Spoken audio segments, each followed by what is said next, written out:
And thanks for tuning in. You're watching live launch coverage of NASA and SpaceX's 7th rotational flight of astronauts and one cosmonaut to the International Space Station from the Kennedy Space Center in Florida.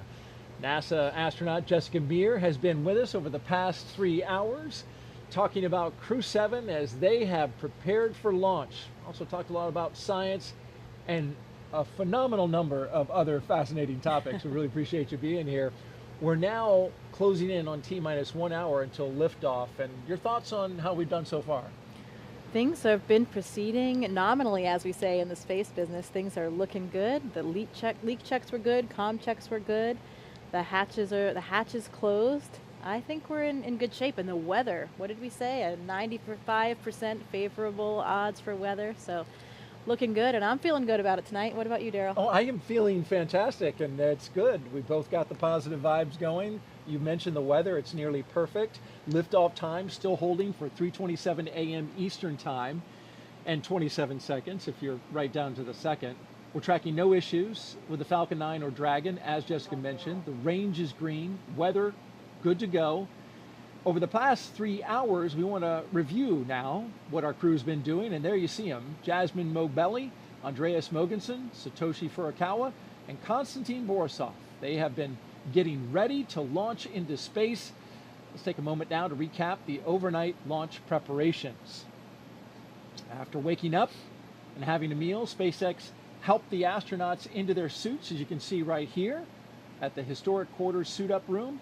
Then the crew, well, once they got their suits pressure tested, they walked right out of the same path that every NASA astronaut has done since Apollo 7, waving to family and loved ones after getting inside their Teslas with the gull-wing doors coming down. They joined a caravan led by Center Security on a 20-minute ride to Launch Complex 39A. Big smiles all around. All the way around.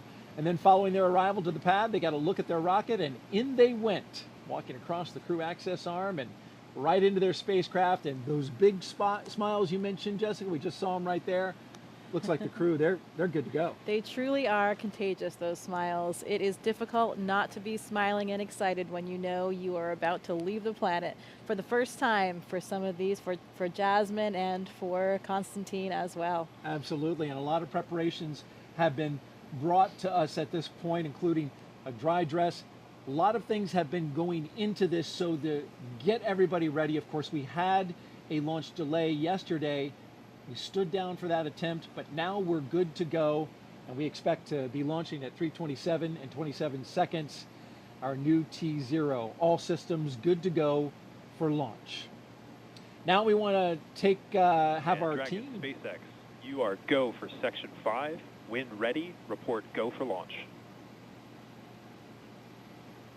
Dragon copies, go for Section 5. Okay, and with that call out at this time, we're going to expand our coverage. We'd like to welcome in SpaceX and NASA commentators joining us live from Hawthorne, California, where the SpaceX mission team is located. Welcome to Jesse and Leah. Thanks, Daryl, and hello to everyone watching around the world. I'm Leah Cheshire with NASA Communications. And I'm Jesse Anderson, an Integration and Test Engineering Manager here at SpaceX. Leah and I are joining you today from SpaceX headquarters in Hawthorne, California, as we count down to liftoff of Crew-7 just under an hour from now. And of course, Crew-7 is our 7th operational mission with SpaceX, flying astronauts for long-duration missions to the International Space Station, but it also comes with an important first. Crew-7 is the first mission in which every seat in the spacecraft is filled with a crew member from a different international partner agency. Represented are NASA, ESA, the European Space Agency, JAXA, or the Japan Aerospace Exploration Agency, and Roscosmos. It's also the first time an ESA astronaut has served as pilot of Dragon, so Andreas Mogensen is adding that to his list of accomplishments. The Dragon flying today will be making its 3rd trip to station, having previously supported Crew-3 and Crew-5.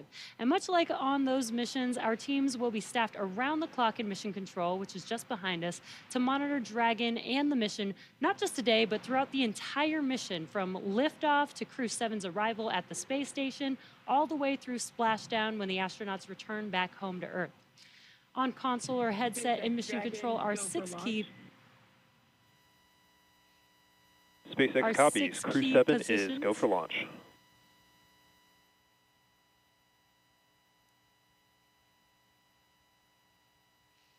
The mission director is in charge of the room and tasked with making real-time decisions to ensure mission success.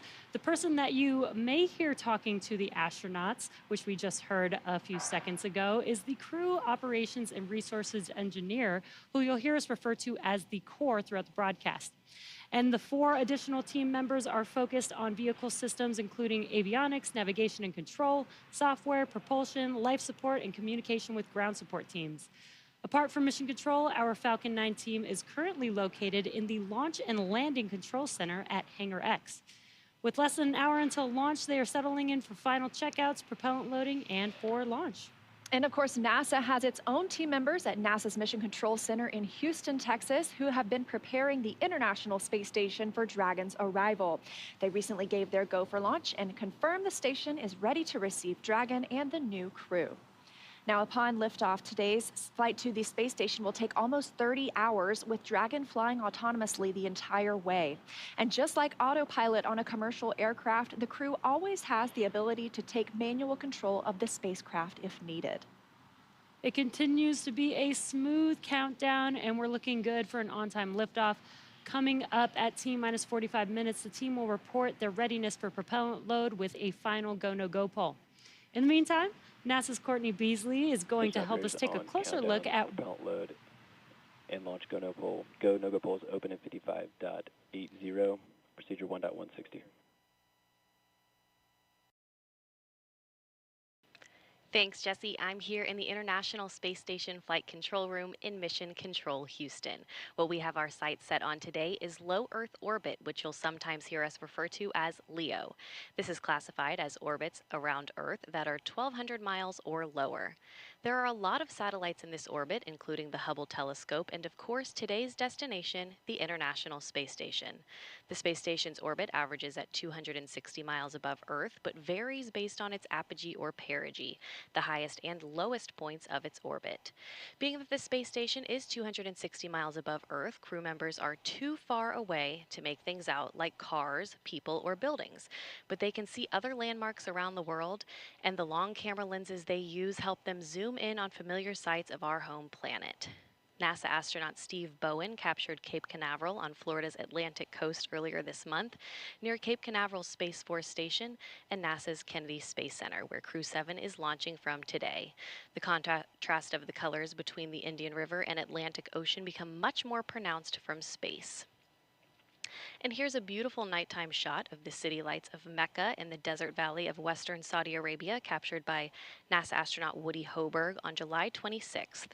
Human presence on Earth becomes much easier to see at night. And this final image was captured by NASA astronaut Frank Rubio of Vadima Lake, one of the largest in Argentina, on May 7th. Each of these images are taken from the vantage point of the International Space Station that orbits roughly 260 miles above Earth. Satellites collect imagery of Earth too, of course, but the International Space Station is unique in seeing these viewing opportunities because astronauts and cosmonauts can tell scientists on the ground what they're observing and what stands out in real time. We can't wait to see what Crew-7 captures, but for now, we'll send it back to Hawthorne. Jesse and Leah. SpaceX's ultimate mission is to make life multiplanetary. To get us there, we've been developing a fully and rapidly reusable transportation system called Starship, the most powerful launch vehicle system ever developed and designed to carry passengers and cargo to Earth orbit, the moon, and planetary destinations like Mars. In fact, earlier today, the team completed a successful static fire of our super heavy Booster 9, an exciting step towards our next Starship flight test. But you have to learn to walk before you can run, or should I say fly. And our learning started with Dragon, designed from the beginning to transport both people and cargo to space. The Dragon hanging from the ceiling behind us was initially flown to certify SpaceX for cargo missions to the space station. Dragon launched to space in December 2010 and became the first private spacecraft to return from orbit. 2 years later, Dragon became the first commercial spacecraft to deliver cargo to and from the space station, and in 2020, as we remember well, became the first private crewed spacecraft to reach the International Space Station. Altogether, the reusable Dragon spacecraft has completed 9 human spaceflight missions and visited the International Space Station 38 times. Dragon is capable of carrying up to 7 passengers to and from Earth orbit and beyond. And these days, we are very much focused on the beyond. Now, of course, we already have explorers on the Red Planet, paving the way for humans who will arrive in the future. NASA's Perseverance rover landed on Mars in 2021 after an almost 7-month journey. Its mission addresses high-priority science goals and also provides opportunities to gather knowledge and demonstrate technologies that address the challenges of future human expeditions to Mars.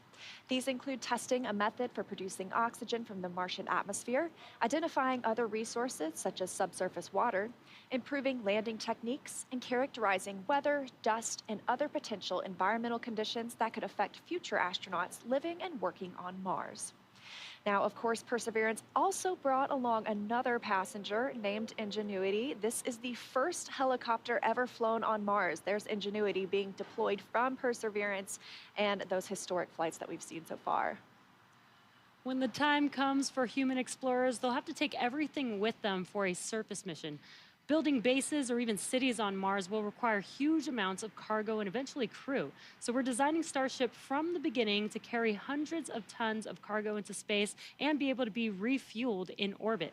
Before Mars, Starship will play a key role in the exploration of the moon. SpaceX is providing the lunar lander, which will return astronauts to the lunar surface for the first time in 50 years under NASA's Artemis missions.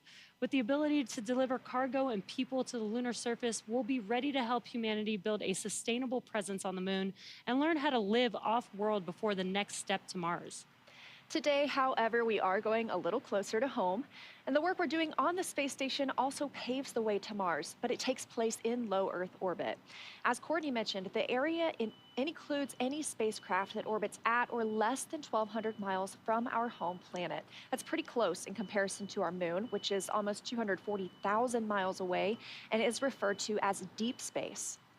Deep space missions like future missions to Mars will challenge us like no spaceflight journey has before when we start looking to send humans millions of miles away from home.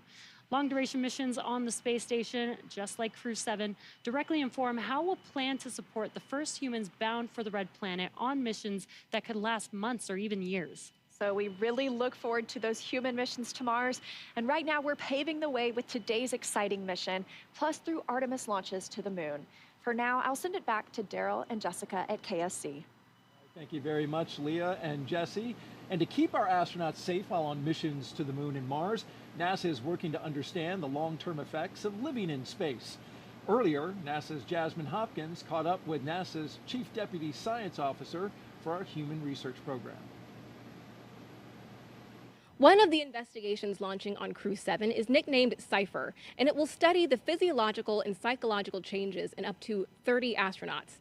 Joining us now to talk more about it is Kristen Faub from Johnson Space Center. So Kristen, tell me about your title and the 14 different investigations that make up CIPHER.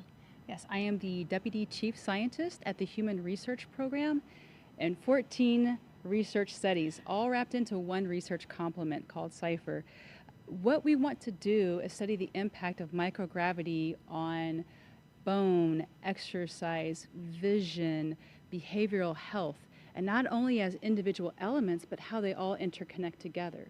And not only do we want to study that, but we also want to understand the impact duration has on the human body and microgravity. This is going to be really important information for us for the Artemis missions and for Mars.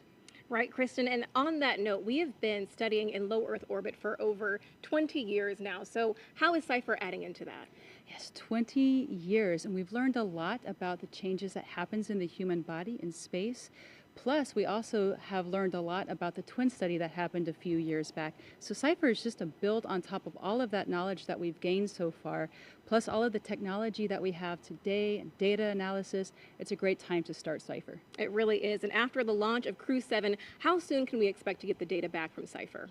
Well, once we start getting data, we'll start processing it, and then when we start to understand some of these observations and findings over hopefully these 30 crew, it's going to take time because 30 crew is going to be a lot of information. But once we start to find some interesting observations, we'll let you know. Absolutely. It will be well worth the wait. Thank you so much for being here tonight, Kristen. It's my pleasure. Back to you. All right, thank you, Jasmine and Kristen. We're going to turn it over now to Hawthorne, California, and check in with our team at SpaceX headquarters for an update on the launch progression. How are we doing? Thanks, Daryl. I'm Ronnie Foreman, a commercial sales manager here at SpaceX. We are coming up on just about 46 minutes until launch, and our teams are carefully moving through the process to lift off. A lot of preparations have brought us to this point today, including a dry dress rehearsal and static fire earlier this week. For those of you following along, you'll also know that we stood down from yesterday's launch attempt for additional data reviews. But for now, all systems are looking good for launch. So next up, our launch director will check in with the team for readiness, both for prop load and for launch.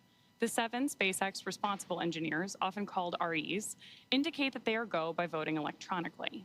The launch director will also check in with the Dragon mission director, or MD, on the nets, and NASA launch manager to make sure that they are ready to move forward as well.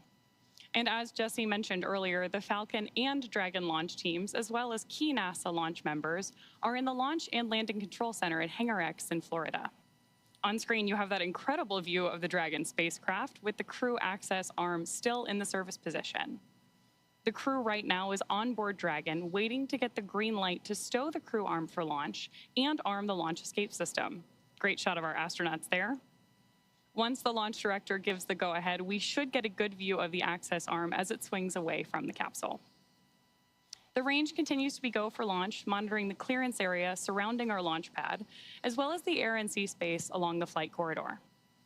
And at Kennedy Space Center, weather is looking good for launch. If you're joining us on the ground in Florida, you know it's just about 82 degrees outside with light ground winds. Overall, we are looking good for launch in just about 45 minutes with a 5% chance of weather violation.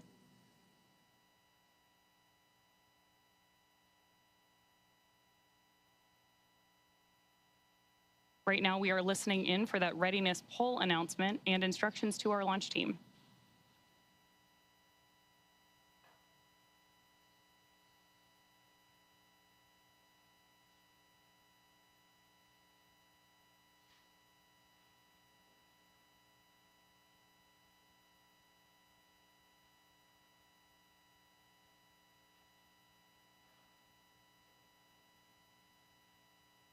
Again, this poll is going to be the go or no go to move forward with propellant loading for today.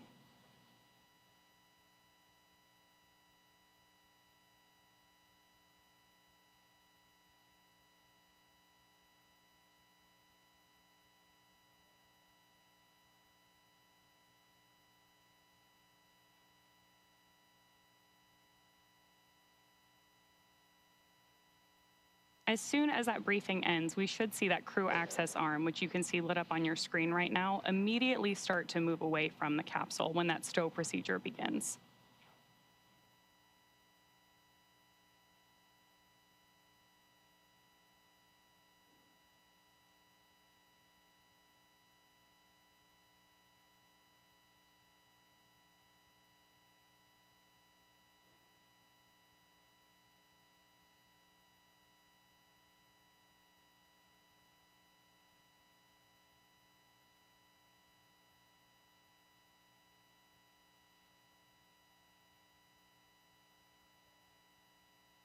Coming up on just 43 minutes to launch.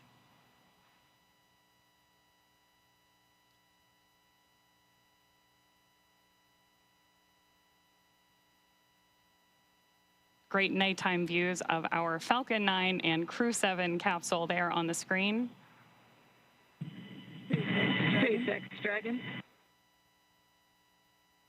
Go ahead, Dragon. We didn't hear the poll for prop load and launch readiness. We're just giving a call.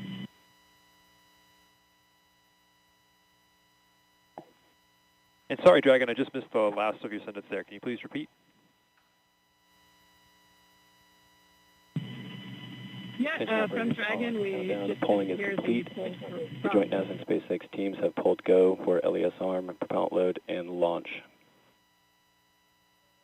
For all operators in MCCX and Hangar X, both control rooms go into lockdown at T-minus 45 minutes and will remain in that state until the launch escape system is disarmed. All operators are to remain at their console, maintain a sterile cockpit until MD confirms successful disarming the launch escape system following orbit insertion or propellant offload in the event of a scrub.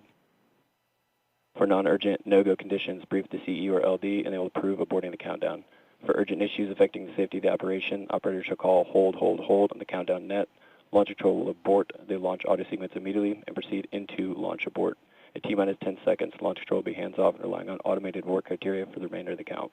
Operators advise the launch director whether structural breakup or fires imminent or occurring per Dragon manual escape flight rules. Launch control at this time, you may proceed with arming the crew arm for movement. Copy, proceeding to arm crew arm for movement. And with that, we are moving forward toward launch. Propellant loading will begin in just over 5 minutes, but in the meantime, let's check back in with Daryl and Jessica. All right, thank you very much, Ronnie. Crew access arm retraction started.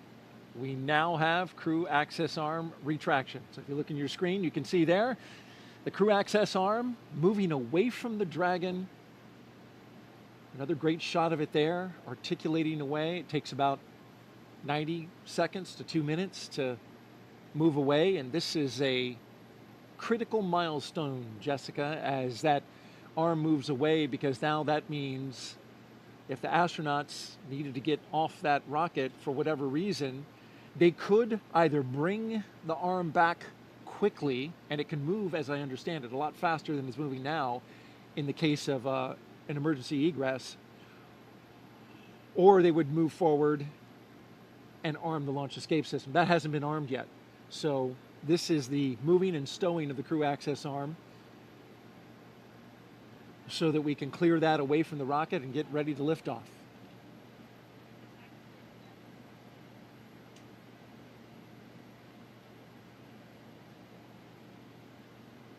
After that, Crew access arm retraction complete. We're now waiting to hear that Dragon is go for Section 7, closing the visors and arming the launch escape system. You are go for Section 6, close visors and arm launch escape system.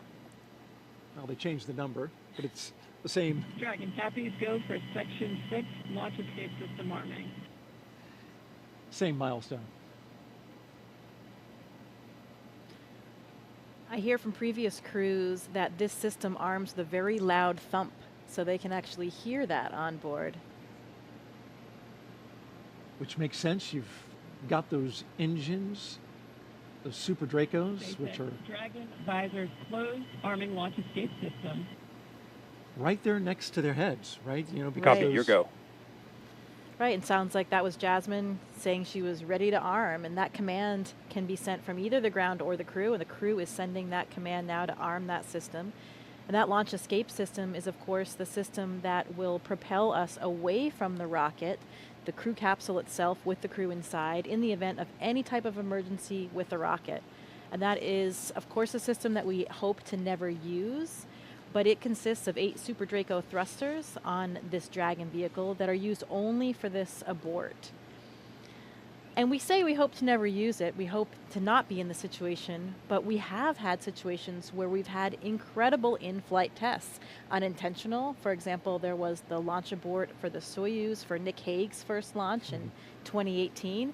Pretty exciting event, dynamic time, but something that showed us how robust these systems are. It performed nominally and carried Nick Hague and Alexei Ovchinin back to safety. Verified armed.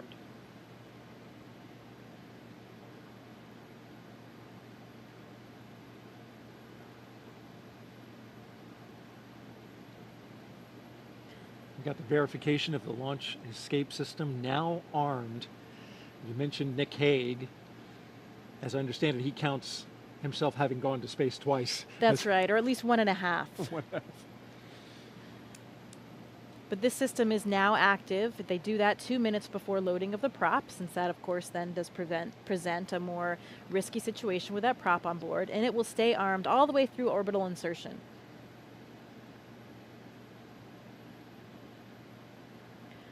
I've also been told by previous Dragon crews that you can hear the system of valves opening and actually even the flow of the fuel itself as it comes on board.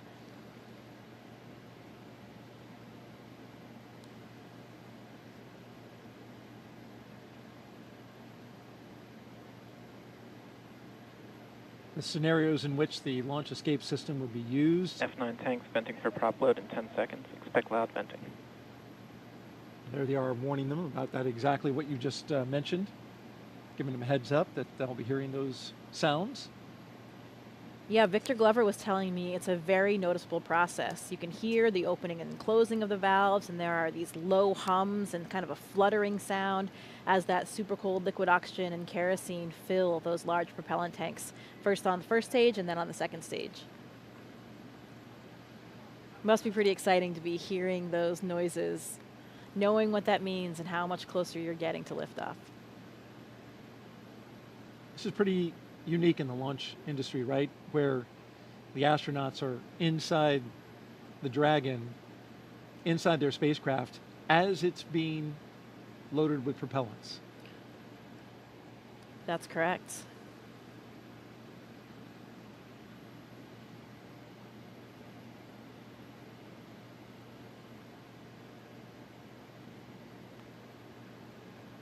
That launch escape system you're talking about, if it were needed, it can get the crew several miles offshore out into the Atlantic Ocean. It's those Super Draco engines capable of moving Dragon half a mile in just 7.5 seconds. So that's equivalent to a peak velocity of 436 miles per hour. So it really moves. It can also get it off the top of a moving rocket as well. So it's got to have that kind of power. Right, at all those different phases, all the way until they're in orbit. And that's one of the things that we protect for here as well when we look at the weather forecast. It's not just for the actual launch itself, but to protect for any of those contingency landing scenarios in the various areas where they would splash down in that event.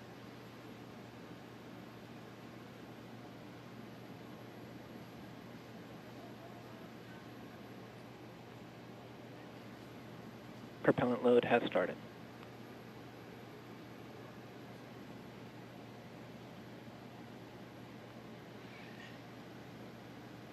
And so now the propellants are flowing into the Falcon 9 rocket.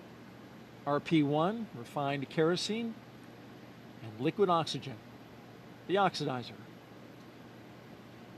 That part we can see externally because as the liquid oxygen levels rise inside the Falcon 9, it is of course super chilled liquid oxygen, highly densified, and it will super chill the skin as well of the rocket, and it will condense the air around it.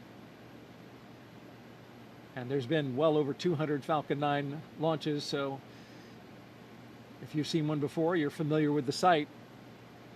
The rocket condensing that air, that warm, humid Florida air, which we have been enjoying this evening, at least with a light breeze. That's right. I think it's cooler than Houston anyway, so I'm enjoying my time here. Good, good. All right, for another update, let's send it out to Hawthorne, California, an update from SpaceX. Thanks, Daryl and Jessica. Now, before we send them to space, let's get to know our Crew-7 astronauts a little better. We'll start off with none other than the commander herself, NASA astronaut Jasmin Moghbeli, making her debut spaceflight. My name is Jasmin Moghbeli. I'm the commander of NASA's SpaceX Crew-7 mission to the International Space Station. Baldwin, New York is where I grew up. I always loved team sports from a really young age because you rely on one another, and that's something that I think is really important to know going forward in your career. I joined the Marine Corps. Sure, I wanted to fly jets. I thought you had to be a jet pilot to become an astronaut. I actually went to watch STS-116 launch while I was waiting to start flight school, and Sunny Williams happened to be on that flight. I realized she was a Navy helicopter pilot, and from that point on, I went full steam ahead. All four of us are so proud to represent what is possible when we come together. Ultimately, everything we do is to benefit the Earth.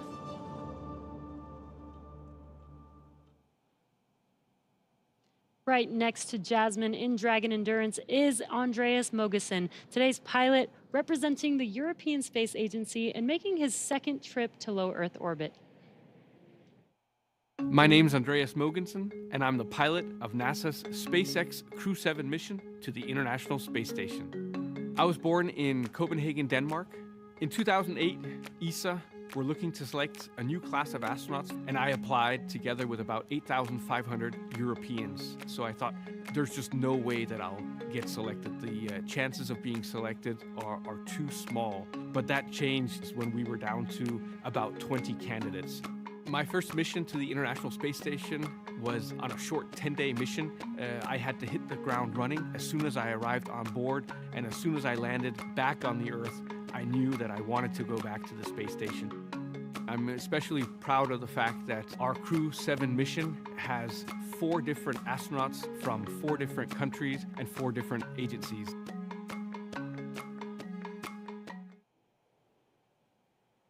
Next up, mission specialist Satoshi Furukawa. This JAXA astronaut is no stranger to the space station after spending 165 days in orbit as part of expeditions 28 and 29 in 2011. My name is Satoshi Furukawa. I am a mission specialist for NASA SpaceX Crew-7 mission to the International Space Station. I was born in Yokohama, Kanagawa, which is right south of Tokyo. The first human landing on the moon when I was 5 years old. I thought it was a great moment for humankind. I had a longing for space from my childhood. The moment I was selected as a Japanese astronaut candidate, you are hired, you are selected. It was the happiest moment in my life. Crew-7, we are conducting many scientific researches on the space station to benefit future space explorers. I am very proud of being a part of this excellent team of international partners and also researchers, engineers, flight controllers, flight directors, and so on. Because working as a team and working together, we can accomplish the big mission.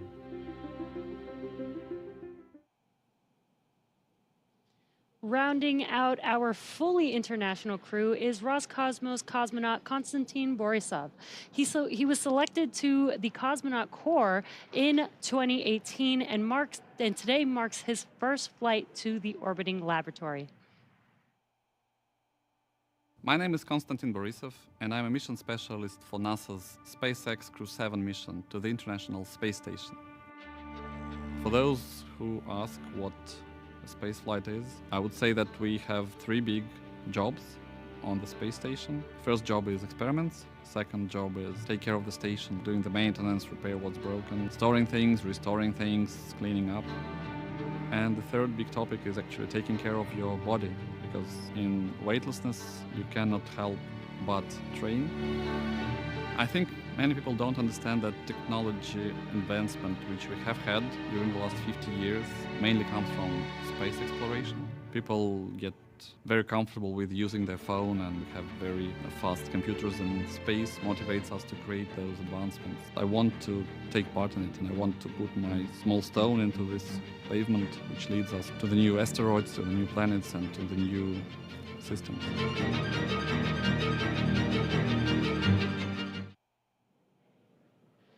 Now, as we see with all of our crews, these 4 crew members who make up Crew-7 have a mission patch they worked together to design. The first thing that you notice is the white dragon on top of the Earth, its neck craned into the number 7 for Crew-7.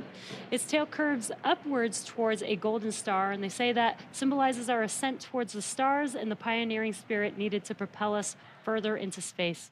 The blue, white, and red on the tail are the common colors in the flags of all 4 nations flying on this mission.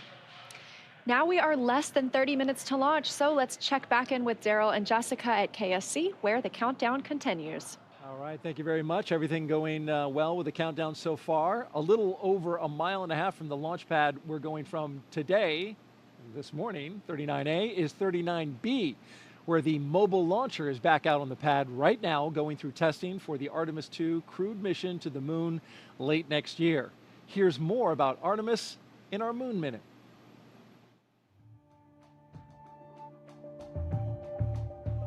For the first time, Artemis 2 astronauts got an up-close look at the Orion spacecraft that will fly them around the moon. Astronauts Reed Wiseman, Victor Glover, Christina Cook, and Jeremy Hansen visited Orion at the Kennedy Space Center in Florida. and it looks amazing. Their handiwork is gorgeous. I'm ready to take it for a spin. Until launch day arrives, the crew is training at the Johnson Space Center in Texas. They use the Neutral Buoyancy Lab, a giant pool, to practice safely getting out of a floating mock-up of Orion. And it's not an easy task. Navy divers in rafts will harness and hoist the astronauts into the air by helicopter, where they will be taken to a nearby Navy vessel. Back at Kennedy, we got a look at the brand new Artemis crew transportation vehicles. So the first 9 miles of the journey to the moon starts in these crew transport vehicles. On launch day, these fully electric, zero-emission vehicles by Canoe Technologies will reunite the Artemis II astronauts with Orion at Launch Complex 39B. NASA's powerful moon rocket, the Space Launch System, and Orion will carry them on the rest of the 250,000-mile journey to the moon. And that's your Artemis Moon Minute. And for Artemis updates, there's a QR code on the bottom left of your screen, right there, actually bottom right.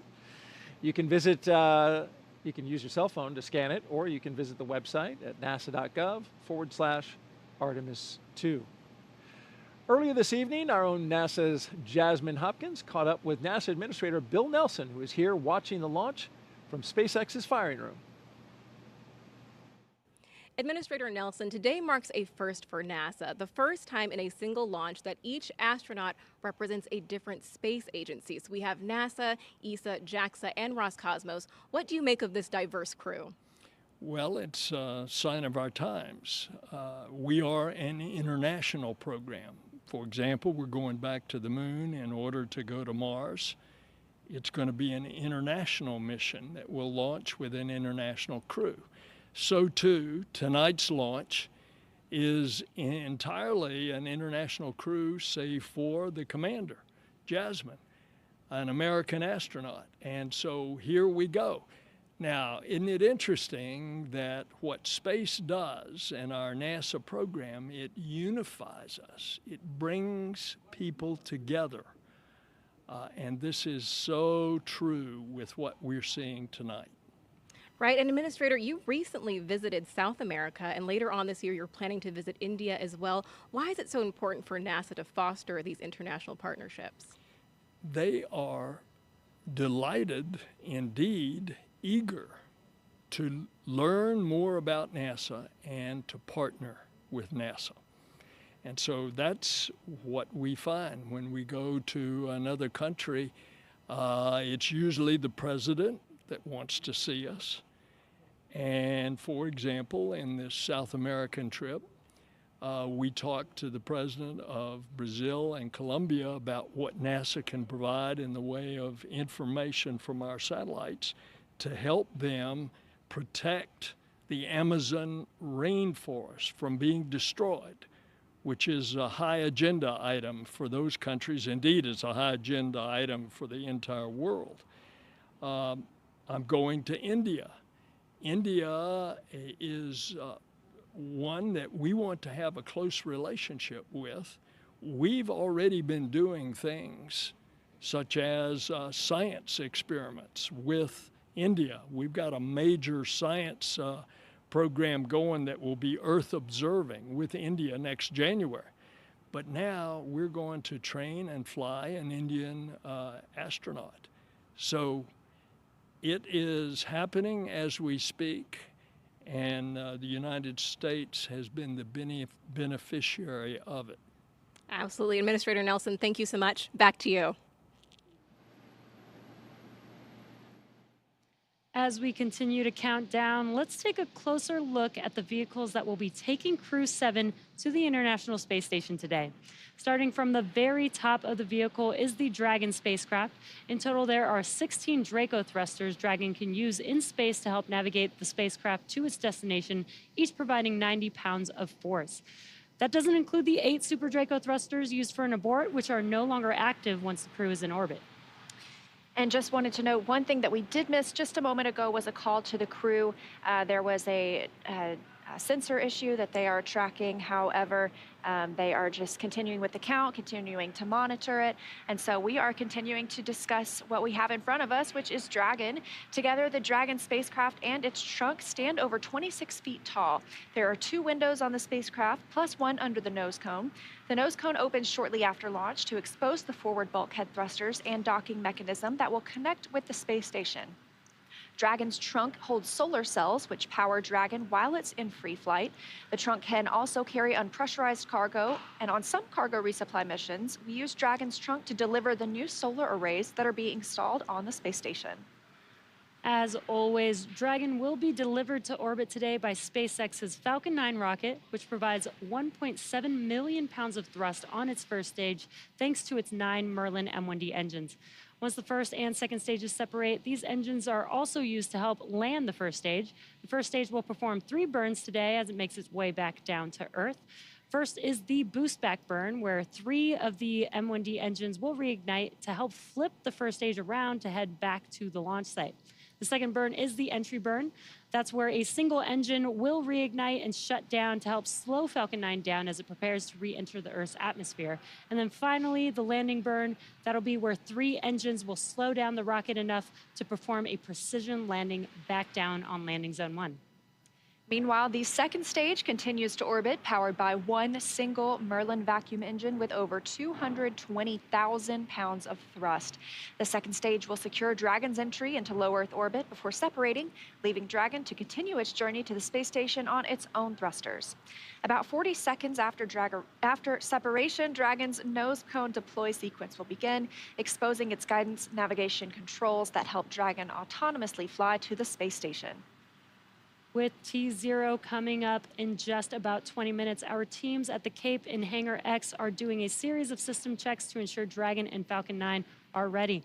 Let's check in with Ronnie for a quick status update. How's it going, Ronnie? Thanks, Jesse. We are still looking good for an on-time launch just over 20 minutes from now, and we'll keep monitoring all the vehicle systems. There we heard the call out for RP1 load complete on stage 2. So that means we are, of course, getting closer to liftoff. Both Dragon and Falcon 9 continue to be healthy, and we're not tracking any major issues at this time. Right now, we're continuing to prep the vehicle for flight, and propellant loading began at T-minus 35 minutes.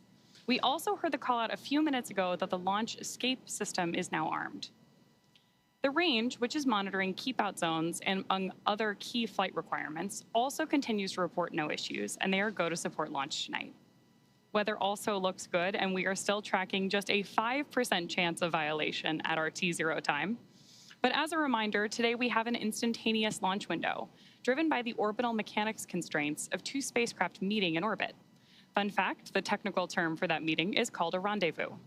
So at this point, if we hear a hold for any reason, we will have to stand down tonight because of that instantaneous launch window, and instead target our backup opportunity, which is tomorrow at 3:04 a.m. Eastern Time. But for now, with all systems go, let's turn it back over to Courtney for a status update from Houston. Thanks, Ronnie. The flight controllers here in Mission Control Houston are ensuring that the space station is ready to receive Dragon. They're also checking all communication links between the station, Dragon, and the ground are working properly, and right now everything is proceeding as planned.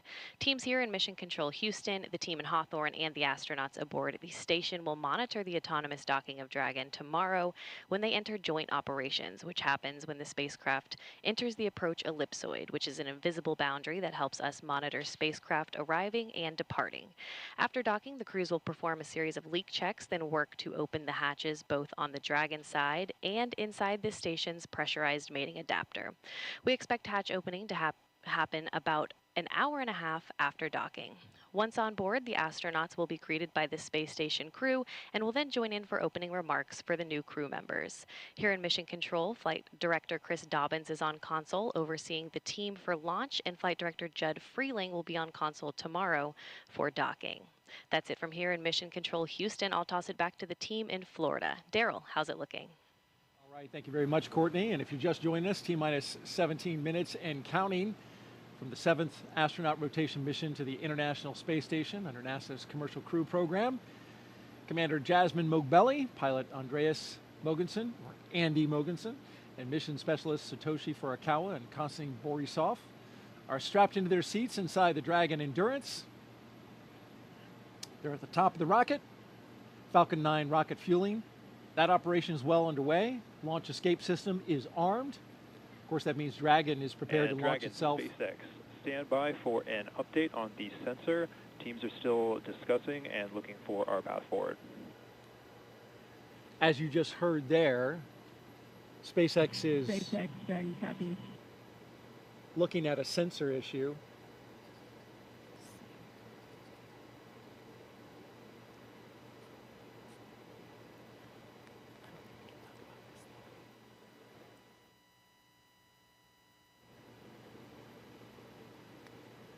And so trying to determine if the sensor is giving good data, good reading, or if... Startup stage 2, locks loading. If they're looking at something else. Of course, we'll keep close tabs on that. In the meantime, propellant load continues. I think sometimes you have hits on sensors for other reasons. We want to make sure that we are getting an accurate reading of what's happening with the system they're looking at.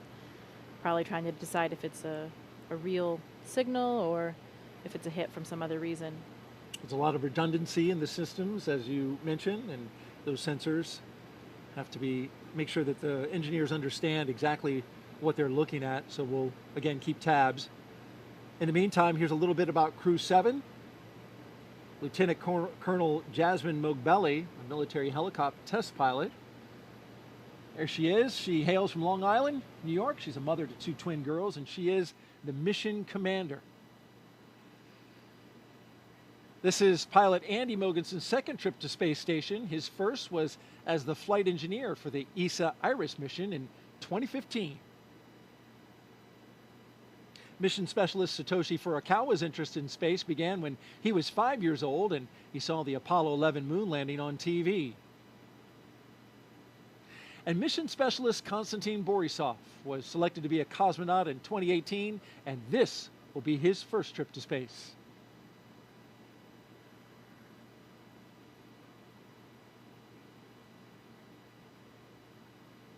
We've got more than 10,000 people all gathered, including these folks. Some special students. Those kids are, I should call them kids, they're students, right?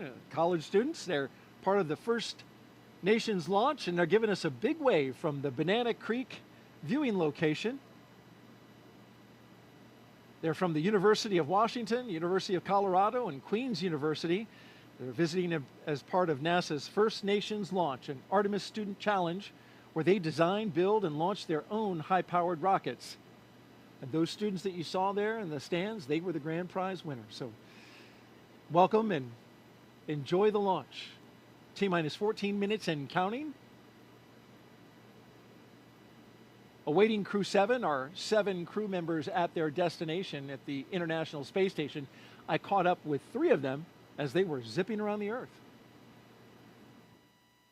Hey, Daryl, good morning. Well, good morning to you, Frank, Stephen, and Woody. Okay, minutes away from liftoff. You're inside the spacecraft. What's it like? The rocket is a living, breathing machine. We fuel the Falcon 9 rocket on the pad while the crew is on board. I expected that my heart would be racing, but actually it was just so much like training that I felt quite calm. Well, I'm sure calm will give way to excitement, right, when Crew-7 comes aboard. What do you think that'll be like? More than anything, it's your friends coming up to station, right? And so you get to hug and greet your friends that you haven't seen for several months. And it's always just a really fun reunion. You know, they're coming on board. They're going to live on board. It's really exciting to greet them as new friends and crewmates. Well, those new friends and crewmates, will you have any advice for them when they come on board, like things to do, things not to do? The awesome thing is that we have an amazing ground team that catches all of it and keeps us honest and keeps us out of trouble. And so you can just kind of relax and enjoy it and just allow yourself to take it in, because it really is a pretty special experience. Really enjoy your time up here with the people, with the environment, and with the opportunity to work up here and look at the Earth. It's really amazing. Just really enjoy it. All right, speaking of enjoyment, Do you have a fun way to confirm that you're in space, something you can do?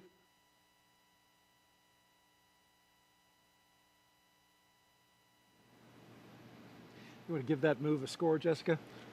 I don't know. It required assistance from 2 crew members, so I don't know. I'll give it an 8.5. Okay, that was very kind. All right, well, before the Crew-7 got into their spacecraft, they got a picture with the Falcon 9 booster that will take them up into space. There they are on the business end of those 9 Merlin engines.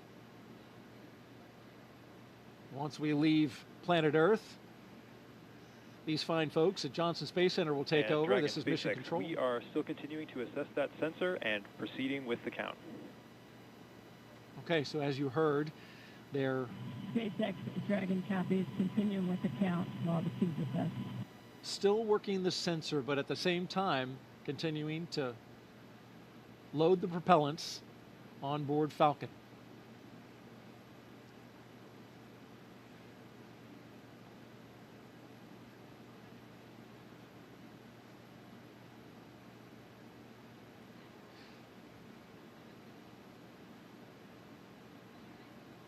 So Jessica, as we count down these last few minutes, you've got the launch team.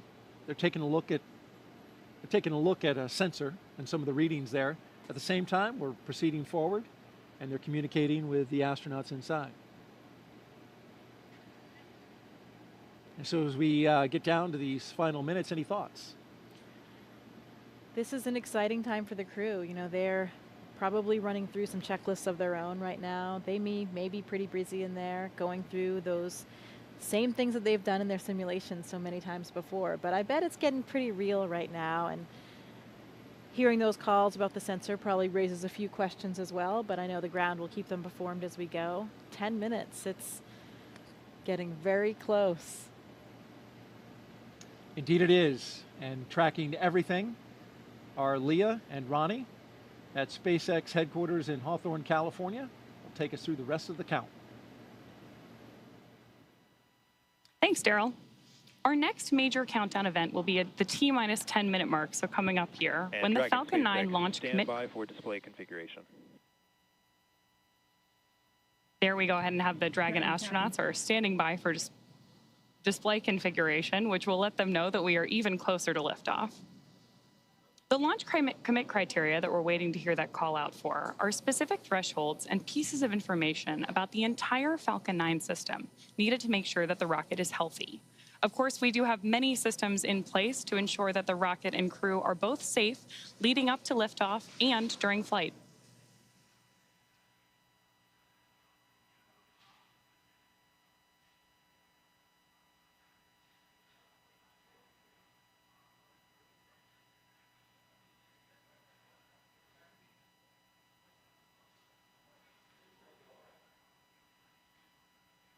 Coming up on 9 minutes until liftoff today, which is also about the same amount of time it takes to get to orbit, a 9-minute ride.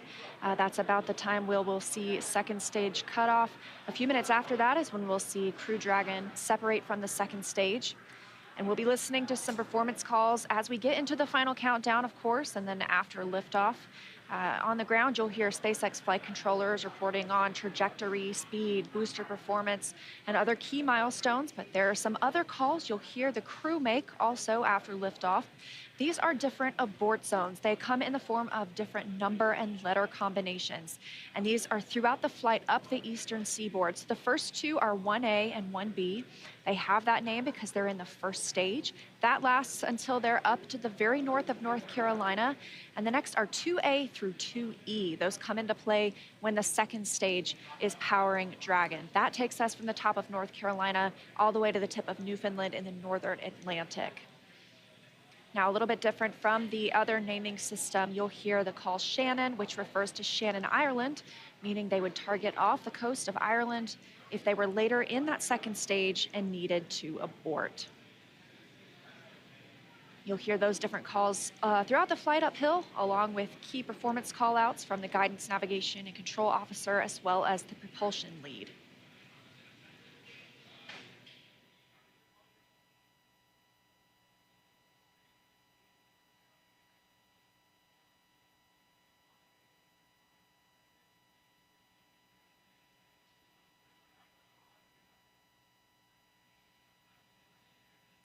One of the next callouts that we're listening for is the announcement that Stage 1 engine chill has started. Right now, the propellant in the tanks is isolated from the engines, but at T-minus 7 minutes, we'll open up the engine pre-valves and start passing just a trickle of liquid oxygen through the Merlin engine pumps, chilling the engines for the start sequence. We do this because the super chilled and densified liquid oxygen is really cold, and we use that small amount of LOX to basically prepare the engine hardware. There's the call out for engine chill. So now we're basically preparing that engine hardware to flow all of the LOX and propellant into it during flight. Next up, we should hear the call out for Stage 1 RP1 load completion. And Dragon SpaceX, stand by for final go, but please confirm crew displays are configured for launch. SpaceX Dragon, crew displays are configured for launch. All right, we heard their crew displays. Those 3 screens from which they can monitor the mission are configured for launch. Stage 1 RP1 load is complete.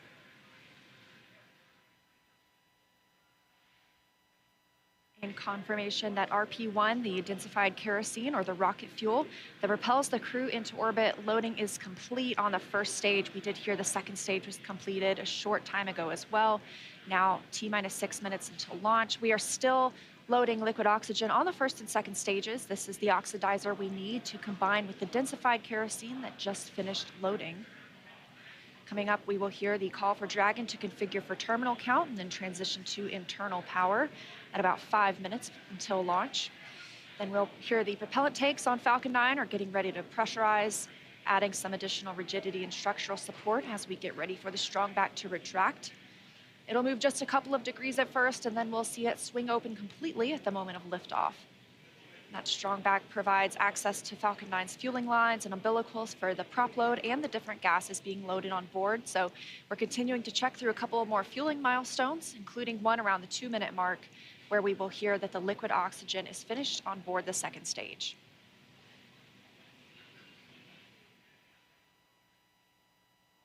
Dragon is configured for terminal count, and Dragon's on internal power. Falcon tanks are pressurizing for strong back recheck.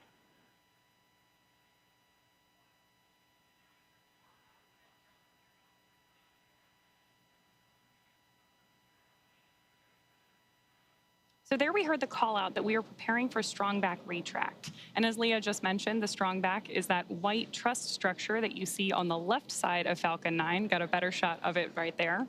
Strong back is retracting. Just before lift. There we heard the call out from mission control that we are retracting the strong back now. The strong back is part of the transporter erector, which was used not only to roll Falcon 9 out to the launch pad, but also to raise it into its vertical position. It will retract just about 2 degrees first after those clamp arms open up around the base of Dragon's trunk, and then just before liftoff, we'll actually go all the way back to 45 degrees retracted to give Falcon 9 and Crew-7 room for liftoff.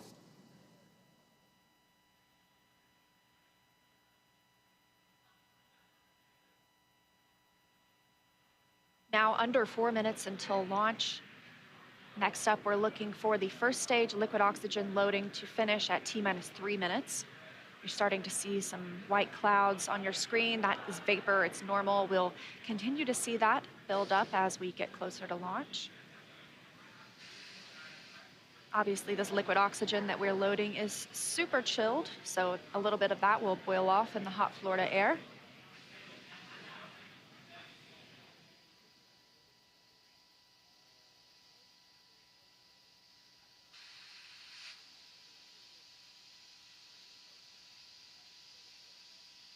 Stage 1 LOX loading is complete. Great view of Crew-7 there inside of the Dragon spacecraft, awaiting liftoff just under 3 minutes from now.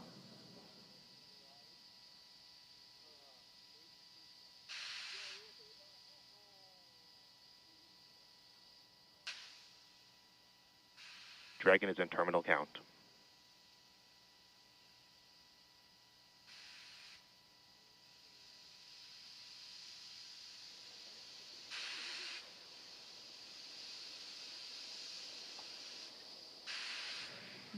Now about 2 minutes and 30 seconds until launch.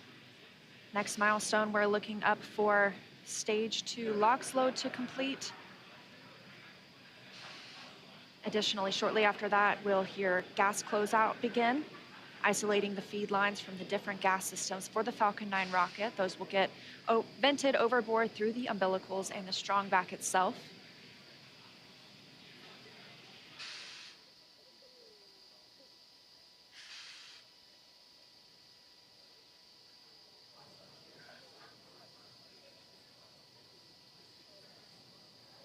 Stage 2 LOX loading is complete. Dragon is in auto idle.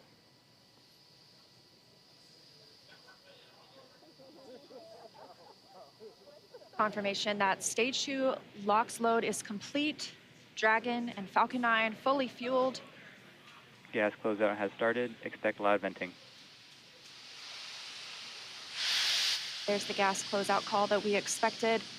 Additionally, we will be in auto idle. This puts the rocket in a state the flight computers understand before it takes over, making sure the transition to final countdown is smooth. Coming up at T-minus 1 minute, we'll hear that Dragon is in countdown. Its computer will switch to countdown mode. We'll also hear that the flight termination system on Falcon 9 is armed. Falcon 9 is in startup. Dragon's in terminal count.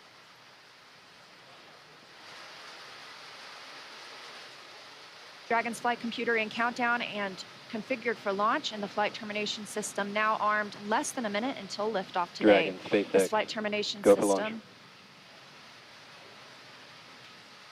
Dragon copies, go for launch. You heard it, Crew-7 getting the go for launch, just T-minus 30 seconds away for an on-time launch. At the time of liftoff today, the space station will be flying 260 miles over southeastern Iraq.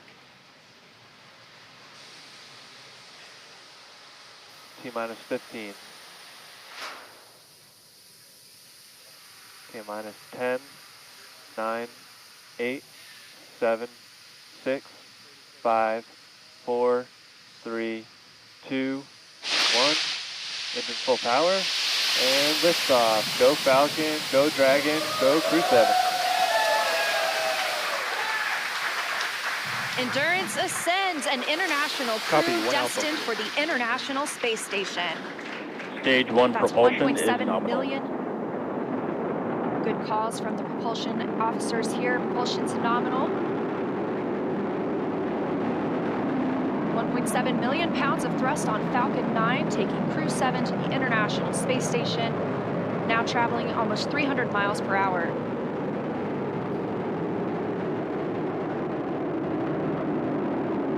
Nominal power and telemetry.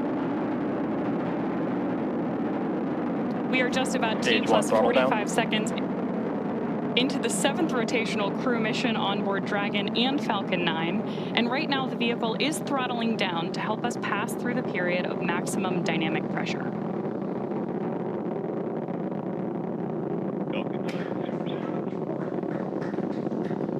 There's the call out that Crew-7 is now moving faster than the speed of sound. Max Q. Stage 1 throttle up. Confirmation we have moved through max Q and are throttling back up. Copy, 1 Bravo. Heard that call from Jasmin on Crew-7, as well as confirmation from the ground. The call out for 1 Bravo means we are in the second and final abort mode for the first MVAC stage, chill is continuing to underway. get good performance. We've got engine chill on the second stage MVAC engine. We will then be looking for MECO, or main engine cutoff, where the 9 engines on the first stage will cut off ahead of the first and second stages, separating. Then the single Merlin vacuum engine on the second stage will ignite.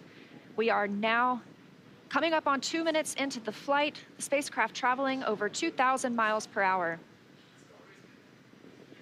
Really incredible nighttime views of Falcon 9 and Crew-7 on your screen right now.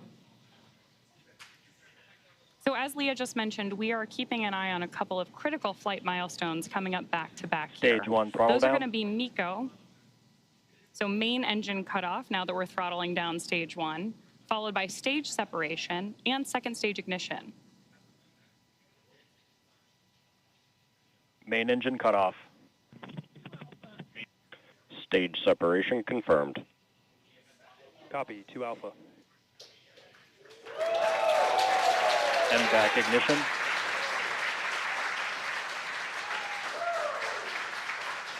So there you heard and saw Miko stage SEP, and hopefully you heard Jasmin call out for the 2 Alpha abort mode just before second stage ignition. And of course, this is the second stage, powering Dragon on its flight, now traveling almost 4,000 miles per hour. Over 3 minutes since launch, the second stage will continue to power the spacecraft. And our first look at the crew inside.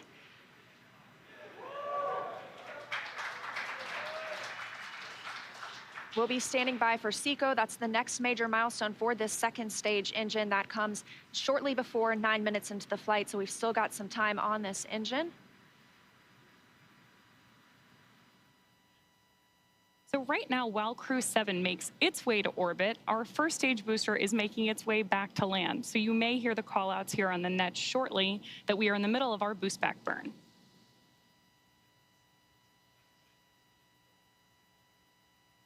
Right now, stage 1 is coasting. Dragon, SpaceX, trajectory nominal. Good call-outs there that Dragon is on the right track. And confirmation from Commander Jasmin Moghbeli.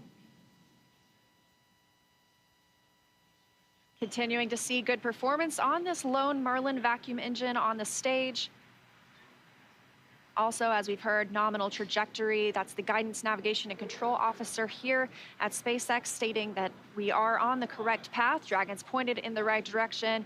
The second stage continues firing until, like we mentioned, second stage engine cutoff at about 8 minutes and 50 seconds into the flight. Right now, we are 4 minutes and 30 seconds since our on-time liftoff, now traveling at 5,000 miles per hour. This single Merlin vacuum engine can provide over 220,000 pounds of thrust in the vacuum of space, doing its job to take our crew to the International Space Station today. Dragon, SpaceX, trajectory nominal. More good news from Mission Control. Acquisition of signal, Bermuda. So with that Bermuda call out, we actually know that the ground station transmitting this flight data back to us is coming from Bermuda.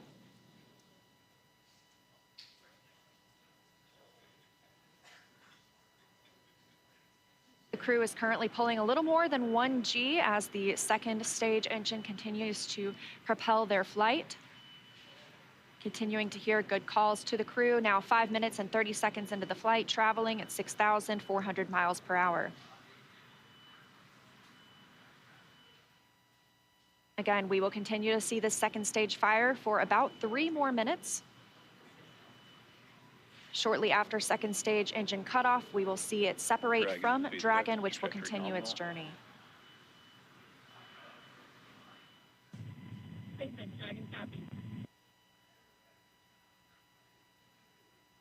Now, at this point in the flight, we are just about 15 seconds away from stage 1 entry burn start. At this point, the center engine on Falcon 9 will be lit for just about 10 seconds to help us slow the vehicle down as it re-enters the Earth's atmosphere. That's not the only thing helping us on re-entry, though. The first stage sees high drag on re-entry, which scrubs roughly 70% of the velocity by the time the landing burn begins, which you just had great views of on the left-hand side of your screen. Florida Space Coast beginning to come into view in the background. All while Crew-7, of course, on the right-hand side of your screen, lit up by that MVAC engine, continues on its way to orbit.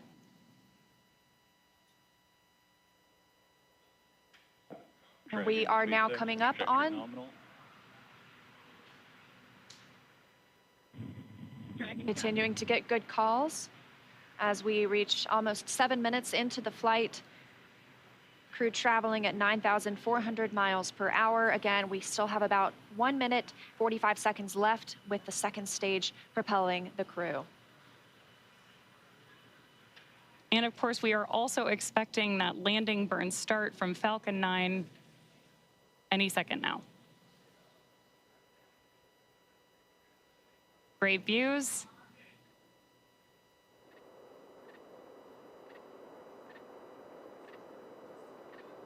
Stage 2 FTS has saved.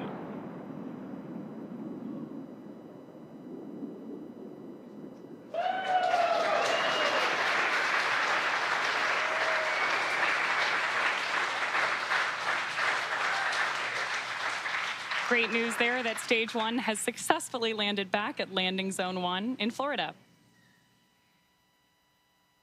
And Stage 2 continues to propel Dragon and our Crew-7 crew members. We now are coming up on SECO, second stage engine cutoff. Again, looking at that about 8 minutes and 50 seconds into the flight. Everything continues as planned today, now traveling over 13,000 miles per hour. Again, we're looking for eventually a good orbital insertion at which we'll be traveling. Good calls here at Mission Control in Hawthorne.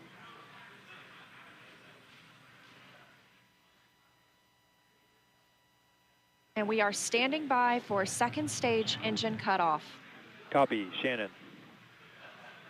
Heard that call for Shannon. That is the call out for Shannon, Ireland, the final abort zone.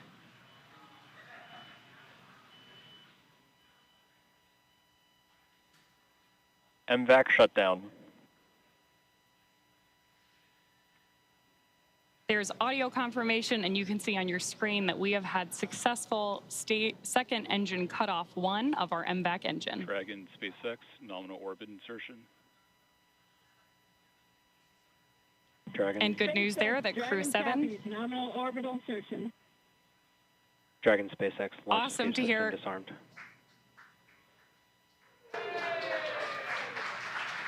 Fantastic.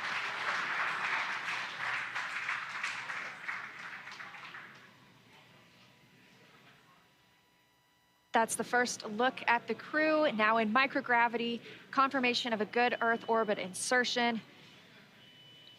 We are now coming up on 10 minutes into the flight. Of course, we saw second stage engine cutoff, and you're actually getting a look at their zero-G indicator there. We'll stand by for them to tell us a little bit more about that shortly, but we are also standing by for second stage separation from Dragon. Acquisition of signal in Finland. So as Leah mentioned, right now, Dragon and Stage 2 are still attached. Great views of that zero-G indicator there. And what we're doing right now is basically letting any residual dynamics of the vehicle settle out prior to separation.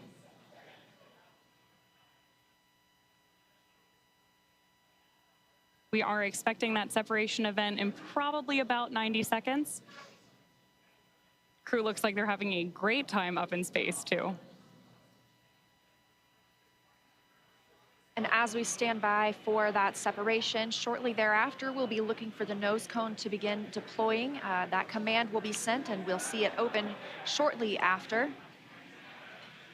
We'll need the nose cone to open to expose those forward bulkhead thrusters, as well as the docking mechanism with which they will use to link up with the International Space Station. After their ride, it's almost 30 hours long.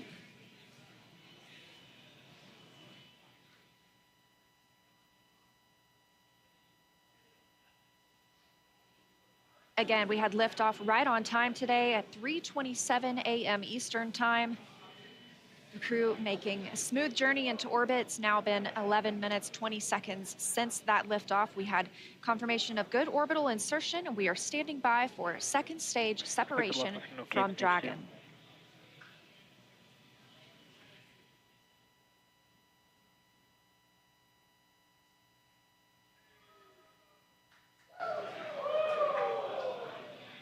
Great views of Mission Control here in Hawthorne, California.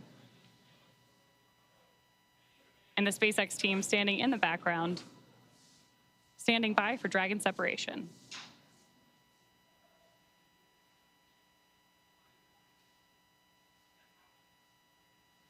Of course, you also have continued telemetry readouts from Dragon and Stage 2 in the bottom left-hand corner of your screen.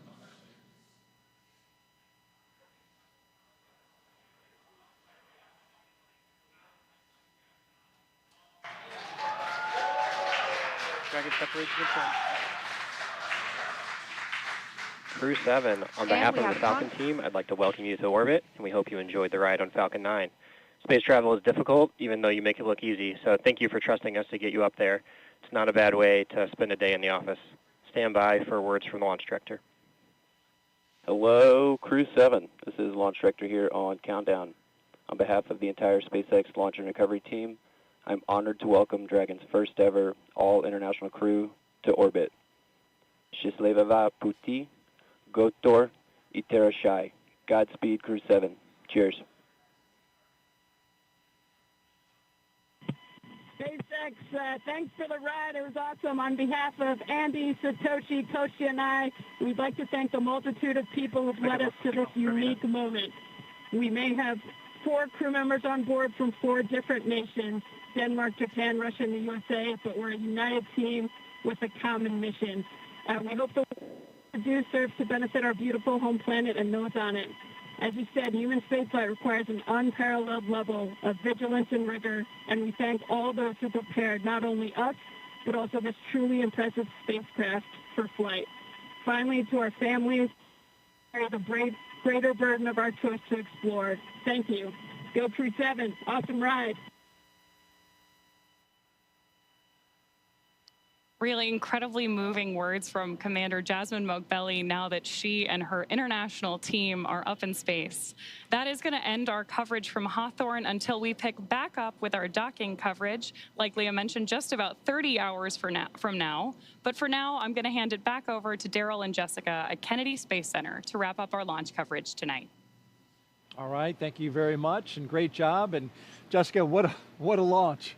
It was spectacular. Like we said, those night launches are something to see. You see all those bright lights. You see those little nitrogen pulses when that first stage is coming back down. Spectacular. Phenomenal roar, the thunder, you could feel it in your chest. And then, of course, the booster came back and landed, and that was some extra pop. Pretty impressive all around. Sights, sounds, and even those feelings. That's new, of course, to Crew, to NASA Crew, is bringing the booster back. NASA decided they have a lot of prop margin, propellant that is, and so they burn the first stage a little less and the second stage a little more. It allows them to bring the first stage back and back to land, which is good to see. And so you saw the zero-G indicator floating around. Tell us what it was. I did. Well, that, Daryl, was a 3-toed sloth. Important distinction, not a 2-toed sloth. Oh, really? Yeah, so apparently this is one of Andy's kids' favorite animals. And as a family, they were even fortunate enough to see one in the wild in Costa Rica last Christmas when they were on vacation. So it was all kind of fate leading up to this, I think. How about that? This is Andy Mogensen. Andy Mogensen, the pilot. That's correct. That's right. And I guess his family calls him the slowest person in the world. So another reason why this 3-toed sloth had such meaning for all of them. Well, that actual sloth in the capsule looked like it was moving slow as well, but he's got an excuse. You know, we have a saying in space, and it's often true. Yeah. Slow is smooth, smooth is fast.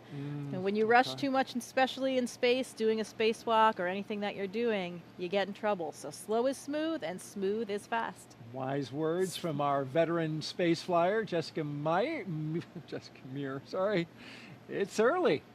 Hey, we got some social questions. Let's take a few. You don't mind? Absolutely. All right. Well, let's look on our screen here, and here we've got one that says, come Sunday morning. Beautiful shot right there, though, of the spacecraft looking out the back. Boy, that is high-resolution image.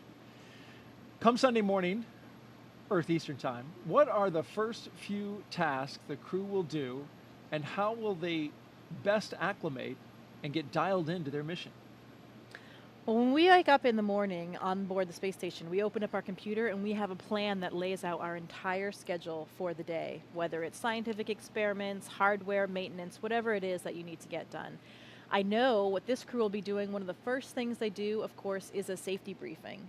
So we want to make sure that they have all of the information they need in case they had any kind of situation on the space station where maybe they needed an emergency breathing mask or a fire extinguisher, anything like that. Safety first at NASA, and that's the first thing that we do when you arrive on board the space station as well. The veteran crew that is up there will take them through that, show them where everything is, talk through some of the main messages, and then they'll have a longer session usually the next day or later that week. They'll get into their crew quarters. Usually your crewmates will do a favor for you and unpack some of your things so you don't have to do all that when you get there. You arrive to your crew quarters and already have some of the things that you need out, maybe even some pictures from home. When I arrived, my crewmates had really taken great care of me. They had decorated my crew quarters. Oh. I had pictures of my friends and family. Everything was all laid out, and that really made it a nice, smooth transition, because those first few moments in space, especially when you've never been there before as a rookie, you're not quite that graceful yet. You know, you don't have your space wings quite yet, and you're getting used to just moving around and being in that three-dimensional microgravity environment. And so you're talking about, you know, getting used to the environment up there, and having a little something from home is important too. You took up a flight kit. These astronauts all have a flight kit. You, in fact, brought a few things that you took up into space. What were a couple of the more meaningful ones that you took? I did. You know, we often pictures of family and friends, like we've talked about before, or things that represent places we've been and worked. I brought up a picture of my wedding photo of my parents. Unfortunately, my father had passed away before I went to space, so I wanted to have a piece of him up there with me. I brought up some things to represent other things along the way. My home state of Maine.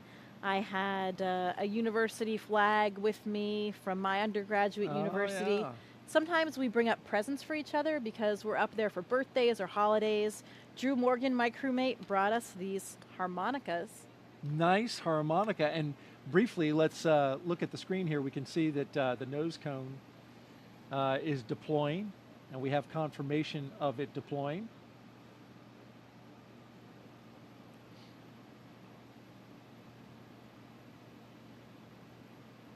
Beautiful shot there.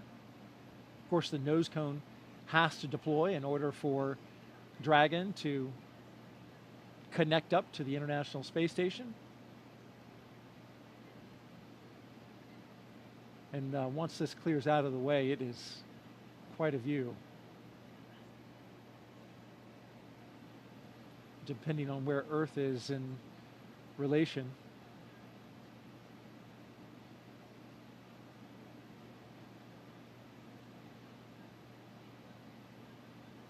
Okay, looks like we're pointed mostly in space, which makes sense. Sometimes you get an Earth view. There's a lot of space in space. There is, there certainly is indeed. And then what else?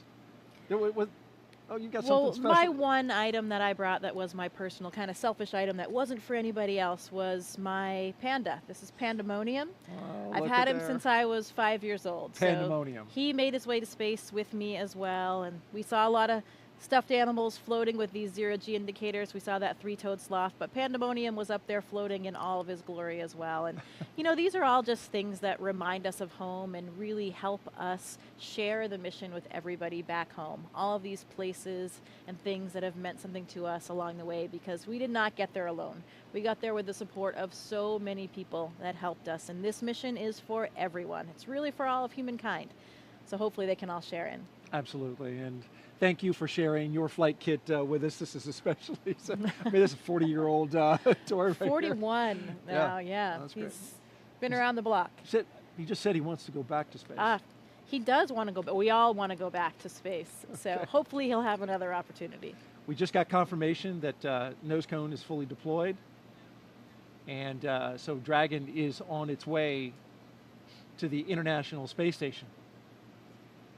Now, a member of Crew-7 will kick off a major study that will give us a comprehensive look at how the human body is affected by time and space. Let's bring in now NASA's Jasmin Hopkins for more. As we saw this morning, the Commercial Crew program launches astronauts from American soil, and this enables NASA's human research on the International Space Station. Joining us now to talk more about that is Kurt Costello, ISS Chief Program Scientist. Thank you for joining us, Kurt. Thanks, Jasmine. It's great to be here this morning. We are glad to have you here. So how does the Commercial Crew program better enable NASA's human research? So the Commercial Crew program has enabled us to launch again from U.S. soil.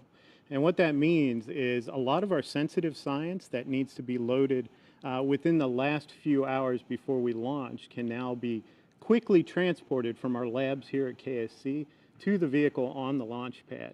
So this enables us a late load capability that allows us to get our samples, critical samples, onto the vehicles. And the Commercial Crew program has also enabled us to launch more frequently and regularly. So a lot of our sensitive investigations that need specific timing for when we get those samples to the space station and then back down are enabled by that program. That is great, Kurt. And can you tell us a little bit more about the new human research investigation going to be part of Crew-7?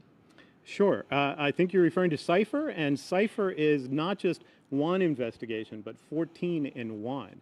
And what it is really setting out to do is to help us understand whether we have risks from my wife. to humans being in space I'm always for longer than 6 the months. last to leave the house whenever we're going anywhere. Personally, I think it's with good reason. But they say I'm the slowest person alive, which is also why it's a 3-toed sloth, not a 2-toed sloth, because apparently that would be too fast for me. So welcome to space, Sasha the sloth.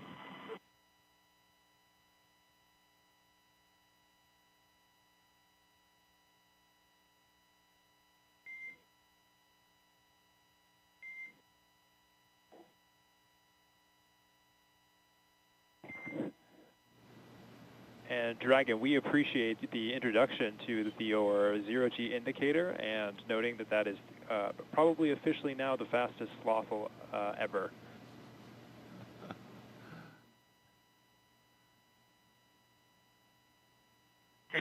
This is Satoshi. It's nice to be in space, and I'm very glad to see happy faces. 日本の皆さん、国際宇宙ステーションへ、再びして着実に仕事をしてきます。 Yes, I'm very excited. First of all, a few words in Russian, then in English. Всем большое спасибо, огромное восхищение тем, как мы прокатились на ракете, мы в космосе. Невероятно. Полет в космос — это результат действий скоординированных тысяч людей, которые работают в разных странах. Всем большое спасибо. Роскосмос, НАСА, ИСА, JAXA, SpaceX. Моим друзьям и семье большое спасибо. Thank you very much for all your hard work. SpaceX, Roscosmos, NASA, ИСА, JAXA, and all the partners involved in manned space flight. That's a profound example of how much we can achieve working together in harmony. Let's continue. Cool. Thanks a lot to everyone, to my family as well. Thanks.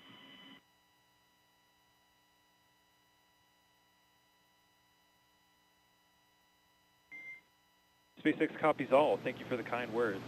And Jaws, if you are ready to copy, I do have some upcoming words on the phase burn.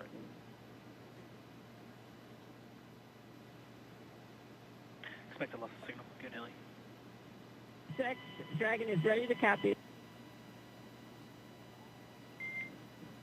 Okay, wanted to give you an update that we are going to be losing TDRS for voice comms for about 15, that's approximately 15 minutes, which is going to include that upcoming phase burn per your displays. We do have a ground station pass during that burn prep, so you will actually be able to call us in the blind. However, you will be LOS during the burn. There's no concerns, but we'll pick you back up at 0819 Zulu, which will be right after the burn, and we'll confirm that burn performance. How copy? SpaceX Dragon copies all. We'll lose you on TDRS for the phase burn, but we can make calls via the ground station in the blind, and we'll catch you on the backside at 0819. Good readback. Okay, you just heard some communication between Commander Jasmin Moghbeli and SpaceX's launch team. Just saying they're going to lose TDRS connectivity, which will, during the burn, they'll be unable to communicate, but they've got a ground station that will catch them on either side of that. So communication will be established before and after the burn. Earlier, we heard some words from Andy Mogensen. Of course, you told us that that was a sloth. Wasn't sure that we were going to be able to, get some words from him, but it was good to hear from him and the other crew members about, now that they're in space and sharing a message with the world. Absolutely, and we got a name, Sasha the sloth. Sasha the sloth, the fastest moving sloth ever to be a sloth. Yeah, among the legendary, famous stuffed animals in space. That's now right. That's a thing. Joins the long list of them, and so Jasmin, Andreas, Satoshi, and Konstantin are on course to arrive at the International Space Station around 8:39 Eastern Time tomorrow. NASA TV, well, we will be wrapping up our coverage, but you can follow along with Crew-7's entire ride to the station and hear real-time audio from that space to ground, which we were listening to just then, on our mission audio stream on YouTube. Make sure you look for the link on our NASA social media accounts and in the description of the NASA YouTube launch broadcast. And though our coverage here at Kennedy Space Center is concluding, Crew-7's mission has only just begun. They'll get to the International Space Station in about 30 hours. It's going to be a long ride. But then they'll be able to meet and join, I should say, Crew-7 to Crew-6, and that'll be quite a ceremony. Absolutely. You know, these first missions, these first moments in space are absolutely unforgettable. I'll never forget that. Feeling weightlessness for the first time. You're still strapped in your seat, but everything starts lifting up, your arms, your pencils, anything that was on the floor, the zero-G indicator, everything. And I remember looking across at my crewmate, just sharing those moments and those smiles. I know how happy that crew is right now. I am so excited for them and their mission. It will take a little while, 30 hours, like you said, to get to space station, but they are in space right now, and I know they're enjoying every minute. Congratulations, Crew-7. We are so excited for you. This is going to be an incredible mission on the International Space Station. Great words, Jessica. Appreciate those. And Crew-6 will be coming back down in about a week. They'll have a roughly 5-day handover, and then they'll return. Next up for us is our post-launch news conference scheduled at 5 a.m. Eastern Time on NASA TV. And of course, we'll have live joint coverage of docking and the Crew-7 welcome ceremony starting tomorrow at 6:45 a.m. Eastern Time on NASA TV, as well as SpaceX's YouTube channel. You can find mission updates on X, at NASA, at SpaceX, and on the web at nasa.gov, including, again, the link to that mission audio stream if you want to stick around with Crew-7 and be with them on their entire journey. Well, before we sign off from Kennedy, I want to thank Jessica Meir for being here on the launch broadcast and sharing your incredible experiences and all your insight, answering the questions, bringing pandemonium and showing them off. Thank you so much. We really appreciate having an astronaut, and especially you today on Crew-7 to share this with us. Well, it is absolutely my pleasure. Any good day when a rocket ignites is a great day for astronauts all around the planet. So we wouldn't miss out on it for the world. Very happy to be here and excited to share this moment with all of you. Thanks so much. And a huge thanks as well to all of our guests for joining us today, but most importantly, thank all of you for watching. For everyone here at NASA and SpaceX, have a great morning and keep looking up. We leave you now with